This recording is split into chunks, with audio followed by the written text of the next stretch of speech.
This is my Papa Stu, my mother's father. He's known for his quirky little sayings, which he's got about 1 million of, like, "Why don't you build a fence around it and call it home?" Or, "Well, Grandma was slow, but she was old." Or, "You bloomin' idiot." Or, "Raising teenagers is like nailing Jell-O to a wall." Or, "That's slicker than snot on a porcelain doorknob." Or, "Raising kids is an art, not a science." And every Christmas, Papa loves to put a bow on his head for decoration, as you can see in this picture right here. My Papa loves to tell me stories about his past, which is awesome because I'm fascinated with genealogy and family history.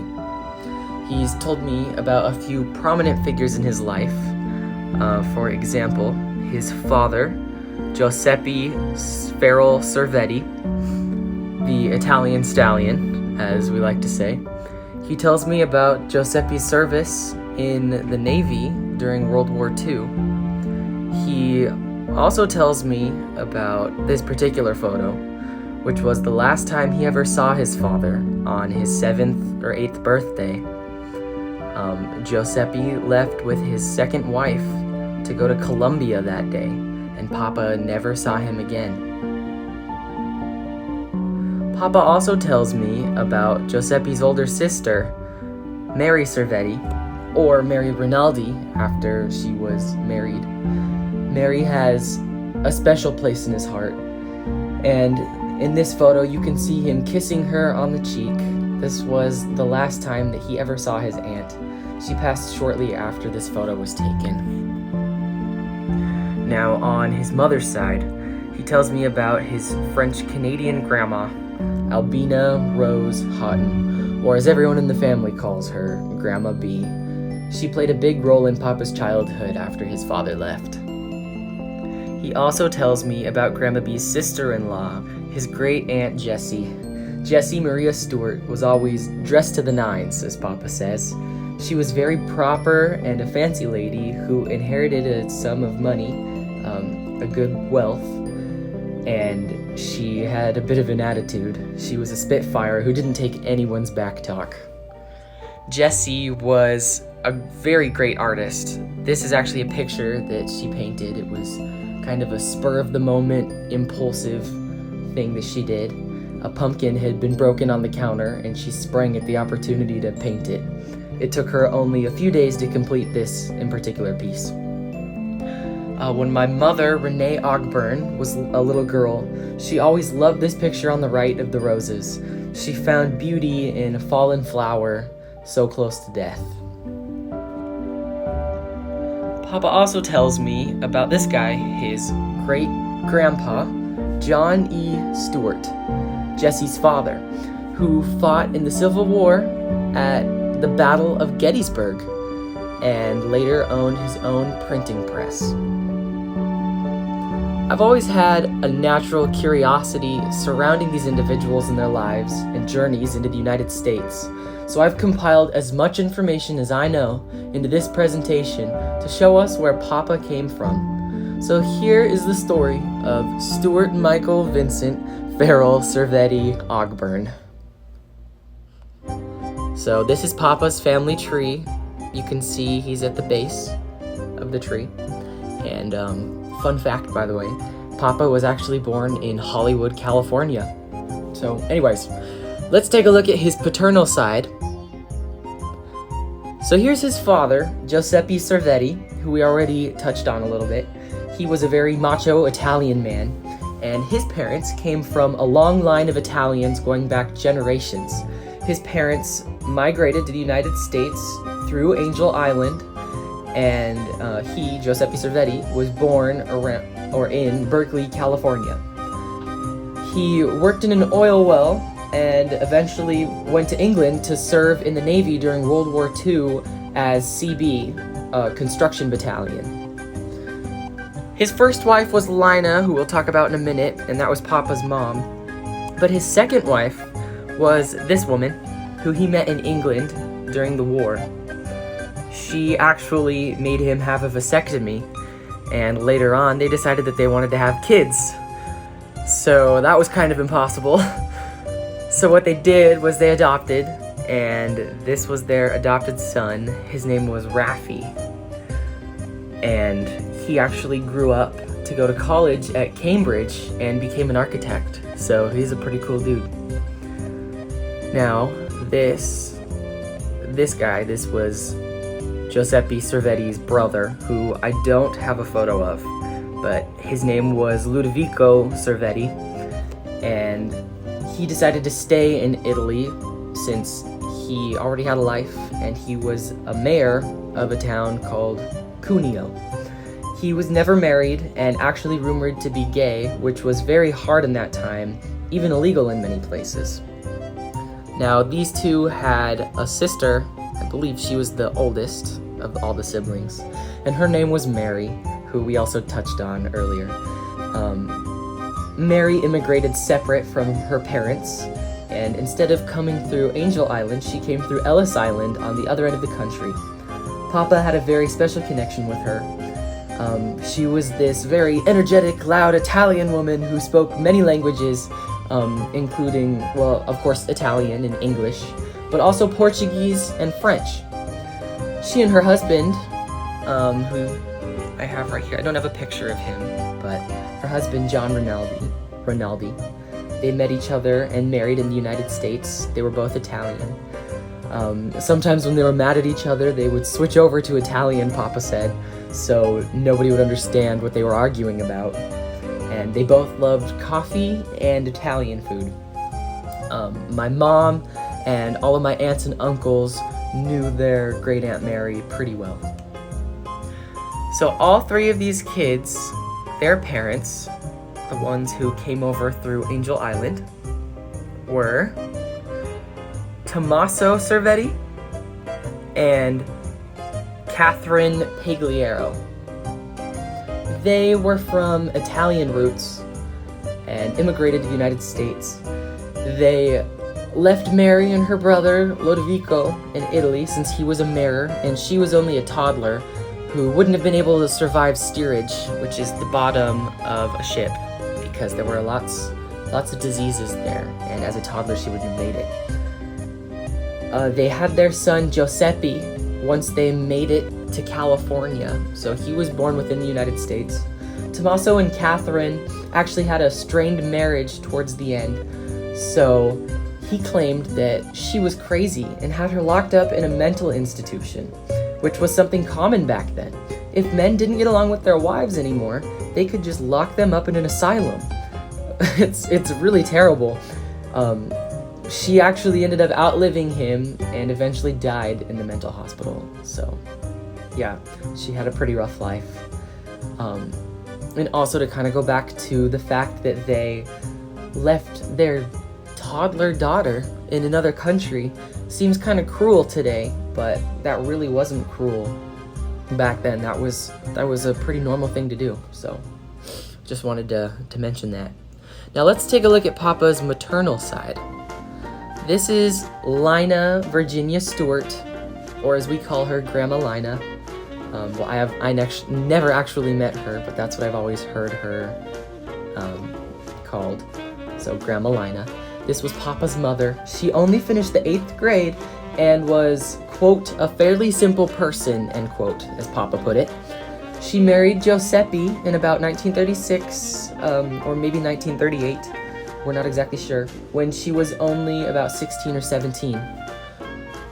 My mom and all of my aunts and uncles also knew her pretty well. So after Giuseppe left to go to Columbia, she wasn't with him anymore. He was gone. So she married another guy, who I don't have a photo of, and his name is Robert Ogburn. He was a larger guy, a bigger fellow, who actually died, unfortunately, choking on his own vomit. So I don't know, that was pretty interesting. I wanted to include that. He is actually where the Ogburn name comes from, which is funny because we aren't even blood related to him. We're just connected through marriage to him. So technically, Ogburn isn't even our real name. Cervetti is. So that's probably why when my mom was younger, she used to nickname herself Lexi Cervetti. Anyways, I'm getting off on a tangent here. So let's talk about their child. They had a kid together, which would be Papa's half-sister, and her name is Ruth.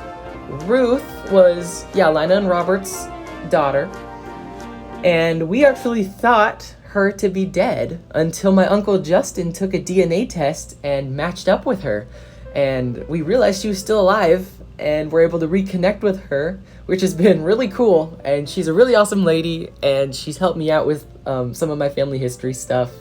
So it's been pretty awesome. So anyways, that's his half-sister Ruth. Now, Lina's father was a man by the name of Edward William Stewart, or E.W. Stewart for short. E.W. was Papa's grandpa and Lina's dad. He actually signed for Lina and Giuseppe to be married. He was a really cool guy. He was a really cool guy because, according to Papa, he was, quote, a cattleman, an Indian agent, and he worked with Buffalo Bill, end quote. He died in about 1948 when Papa was around 8 years old. And his sister was Jessie Stewart, so Papa's great aunt Jessie.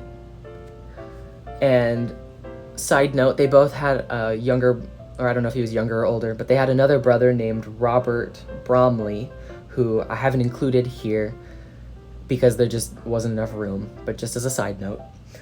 So anyways, this Jessie Stewart was Papa's awesome, great aunt who he spent much of his youth with.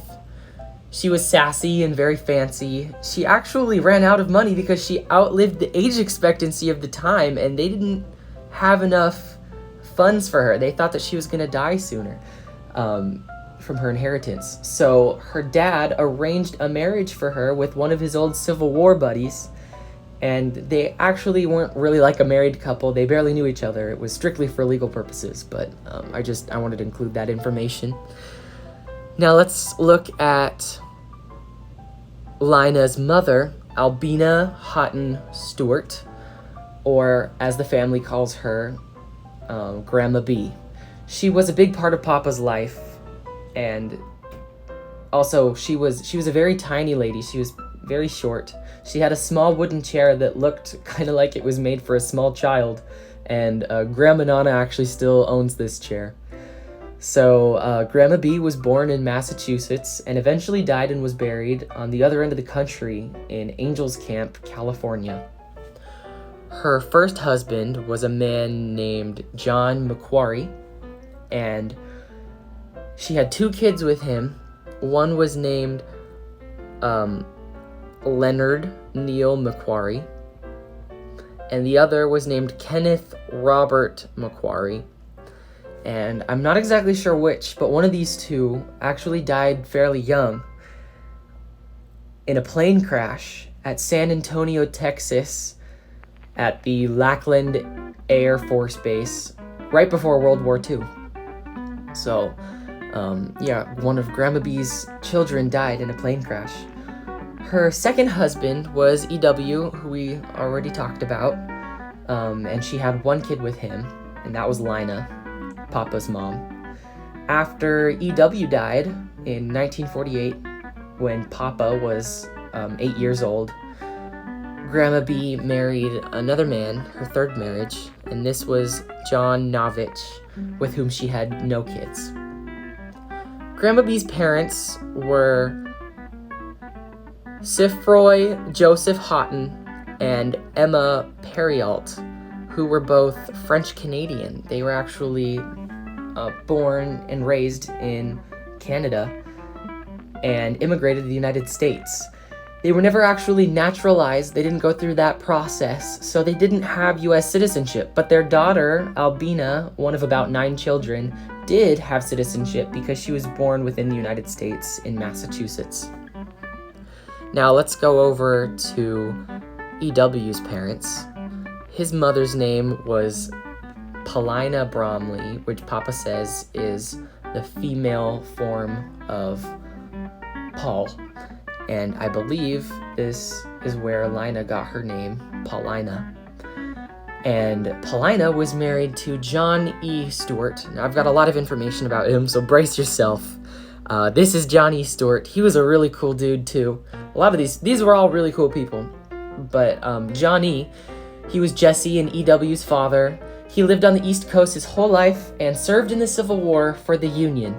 John was written about, actually, for a few pages in this famous textbook, which Papa has an original copy of, entitled Western Massachusetts, A History, 1636 to 1925, Volume 4, which this can actually be purchased online or found with a simple Google search. According to Papa, there's more information in there than you ever knew you needed. This book mentions Johnny Stewart's surname, Stewart, calling it, quote, one of the oldest and most distinguished in Scottish and English history. It also states, quote, now this is a long quote, so settle down. This is from that book that he was written about in. It says, quote, he enlisted as a private and by meritorious work advanced to the rank of corporal in his company. Indeed, he did much work as a commissioned officer as he served for some time as acting adjutant of the regiment. During the time he was with the 44th New York Volunteers, he took part in the following major engagements besides many other small affairs: Yorktown, Hanover Courthouse, Gaines Mill, Savage Station, Malvern Hill, Groveton, Second Bull Run, Antietam, Fredericksburg, Chancellorsville, and Gettysburg. One of the most highly prized documents left by Mr. Stewart in the possession of his family was that containing the commission of President Lincoln appointing him first lieutenant in the 9th Regiment of the United States Colored Troops as a reward for his efficiency and courage at the Battle of Gettysburg. End quote. So kind of to build off of that, fun fact, when Papa first learned that this guy, his great-grandpa Johnny Stewart, was in the color guard, what he thought that meant was that he handled flags in the war. But Grammy actually had to point out to him that the color guard referenced black troops, not flags. So anyways, that really wraps up our discussion of Papa's family tree. So let's talk about a little bit of the geographical documentation of the Italian genealogy. We start in Italy, northern Italy, with Tommaso Cervetti and his wife, Catherine, how they say it in Italy, Catherine Pagliaro. And they were farmers in northern Italy. While in Italy, they had two children, Ludovico Cervetti and Mary Cervetti. At some point, Tommaso and Catherine left for South America, so they immigrated, and then they left. Come on, my presentation isn't loading, hold on. There we go. So they left, and Ludovico stayed in Cuneo, Italy, which is about where that arrow's pointing, as mayor. And years down the road, when Mary was older, she ended up immigrating to New York at Ellis Island. And Ludovico stayed in Italy.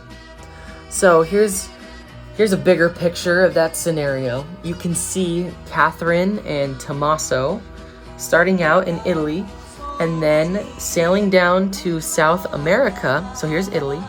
They sailed down to South America. Not exactly sure where they landed, but they stayed there for an unknown amount of time. And then you can see them both traveling up the coast all the way to California, where they went through Angel Island in the San Francisco Bay area. And remember, they didn't take Mary with them because she was too young at this time to travel in steerage and most likely would have died of disease. So, now if we come back to Italy, we can see, oh, yep, and there's Tommaso and Catherine. If we come back to Italy, here is Aunt Mary. And we can see her trip across the Atlantic Ocean from Italy to New York, to Ellis Island, New York. Then at some point, she ended up in California on the other end of the country.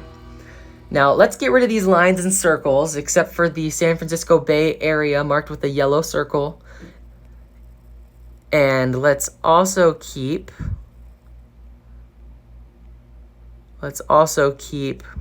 these three people, because now they're all in the California area. So, Mary eventually married this guy named John Rinaldi, and she actually knew him back in Italy. They're both Italian. So they get married, and Tommaso and Catherine have their third child in the United States, and that's Papa's father, Giuseppe Cervetti. So he was born within the United States borders. We can see as well Lina meeting Giuseppe in California and having his son, Papa Stu. So, and then, eventually over Papa Stu's lifetime, his name becomes Stuart Michael Vincent Farrell Cervetti Ogburn. So now we see Papa's father leave California. So Papa was born in Hollywood, and now his father's leaving and going to Colombia, which is right about there. Now here's Papa's father's new location. There's his second wife that he met during the war in England. And there's their son that they adopted because he had a vasectomy. Now, back in the United States, Tommaso was the first to die. And remember, at this point, Catherine has been locked in a mental hospital. And then eventually, she dies.